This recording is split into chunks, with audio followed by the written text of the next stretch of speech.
Assalamualaikum warahmatullahi wabarakatuh. Perkenalkan, nama saya Muhammad Nur Iksan. Saya Muhammad Ismadi. Di sini kami akan mengimplementasikan hubungan antara Pancasila dan Undang-Undang Dasar 1945 serta kaitannya dengan peraturan-peraturan yang ada di Indonesia. Assalamualaikum warahmatullahi wabarakatuh. Saya Muhammad Nur Iksan akan mengimplementasikan hubungan antara Pancasila dan Undang-Undang Dasar 1945. Dalam pembukaan batang tubuh dan penjelasan Undang-Undang Dasar 1945, sesungguhnya tidak ditemukan perumusan kata Pancasila. Yang ada ialah 5 prinsip dasar negara seperti yang termaktub dalam pembukaan Undang-Undang Dasar 1945 alinea keempat yang berbunyi, berdasar kepada Tuhan Yang Maha Esa, kemanusiaan yang adil dan beradab, persatuan Indonesia, kerakyatan yang dipimpin oleh jiwa kebijaksanaan dalam permusyawaratan perwakilan, serta dengan mewujudkan suatu keadilan bagi seluruh rakyat Indonesia. Sila pertama, ketuhanan Yang Maha Esa dirumuskan dalam kalimat atas berkat rahmat Allah Yang Maha Kuasa pada alinea ketiga. Kalimat ini memberikan pengertian pengakuan atas kekuasaan Allah Subhanahu wa Ta'ala yang telah memberikan rahmat kepada bangsa Indonesia berupa kebebasan. Kemudian sila kedua Pancasila dirumuskan dalam kalimat bahwa sesungguhnya kemerdekaan itu ialah hak segala bangsa, maka penjajahan di atas dunia harus dihapuskan karena tidak sesuai dengan peri kemanusiaan dan peri keadilan pada alinea pertama. Dan kalimat dan perjuangan pergerakan kemerdekaan Indonesia telah mengantarkan rakyat Indonesia ke depan untuk gerbang kemerdekaan Indonesia yang merdeka pada alinea kedua, serta kalimat dengan didorongkan oleh keinginan luhur, maka rakyat Indonesia menyatakan dengan kemerdekaannya pada alinea kedua. Kemudian adalah sila ketiga, yaitu sila persatuan Indonesia, dirumuskan dalam kalimat atau kata-kata negara Indonesia bersatu berdaulat pada alinea kedua, supaya berkehidupan kebangsaan alinea ketiga, dan pemerintah negara Indonesia yang melindungi segenap bangsa Indonesia dan seluruh tumpah darah Indonesia, maka disusunlah kemerdekaan kebangsaan Indonesia itu dalam Undang-Undang Dasar Negara Republik Indonesia pada alinea keempat. Kemudian sila keempat. Sila keempat Pancasila dirumuskan dalam beberapa alinea sebagai berikut. Pertama, kemerdekaan negara Indonesia yang berdaulat pada alinea kedua. Kemudian, maka rakyat Indonesia menyatakan dengan ini kemerdekaannya pada alinea ketiga, dan negara Republik Indonesia yang berdaulat rakyat pada alinea keempat.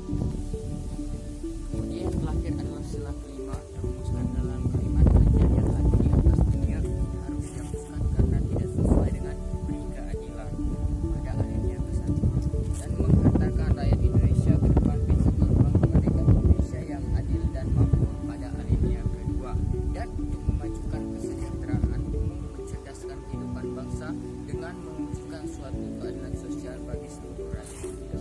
Demikianlah penjelasan saya terkait hubungan antara Pancasila dan Undang-Undang Dasar 1945, dan materi yang selanjutnya saya akan serahkan kepada teman saya Yusuf. B.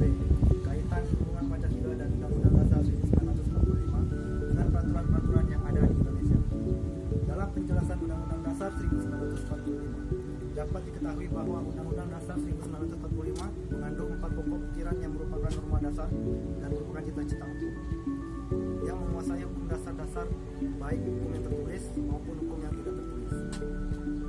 Pokok pikiran pertama, negara begitu bunyinya melindungi segenap bangsa dan seluruh tumpah darah Indonesia dengan berdasarkan atas persatuan dengan mewujudkan keadilan sosial bagi seluruh rakyat.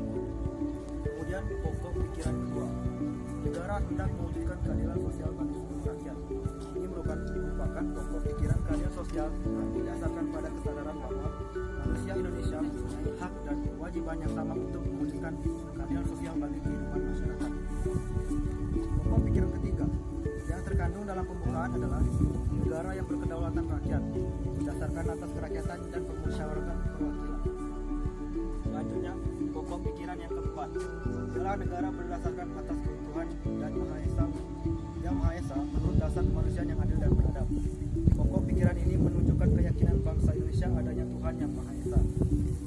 Adanya ciri kemanusiaan dan cita keadilan dari bangsa Indonesia yang menjunjung tinggi harkat dan martabat manusia. Bahkan semua itu menjadi dasar negara yang mengikat baik pemerintah ataupun rakyatnya. Lain keempat pokok pikiran itu, keempat alinea pembukaan Undang-Undang Dasar 1945 masing-masing mengandung pula cita-cita dan filosofis yang harus dipunya pula menjiwai keseluruhan sistem berpikir materi Undang-Undang Dasar. Alinea pertama, menegaskan keyakinan bangsa Indonesia bahwa kemerdekaan ini adalah hak asasi segala bangsa dan karena itu bentuk penjajahan di atas dunia harus dihapuskan. Alinea kedua, menggambarkan proses perjuangan bangsa Indonesia yang panjang dan penuh penderitaan yang akhirnya mengantarkan ke arah Indonesia yang merdeka, bersatu, berdaulat, adil dan makmur. Alinea ketiga, menegaskan pengakuan bangsa Indonesia akan berkat Tuhan Yang Maha Esa yang memberi dorongan spiritual kepada segenap bangsa untuk memperjuangkan perwujudan cita-cita luhurnya. Yang ada dasar keyakinan spiritual serta dorongan luhur itulah rakyat Indonesia menyatakan kemerdekaannya. Alinea keempat, Undang-Undang Dasar 1945 menggambarkan visi bangsa Indonesia mengenai bangunan kenegaraan yang hendak dibentuk dan diselenggarakan dalam rangka melembagakan keseluruhan cita-cita bangsa yang merdeka, bersatu, berdaulat, adil dan makmur dalam wadah negara Indonesia. Alinea keempat menentukan dengan jelas mengenai Tuhan, negara, dan dasar Indonesia yang menganut prinsip demokrasi konstitusional. Demikianlah implementasi atau penerapan kami tentang hubungan Pancasila dan Undang-Undang 1945 serta kaitannya dengan peraturan-peraturan yang ada di Indonesia. kami akhiri. Wassalamualaikum warahmatullahi wabarakatuh.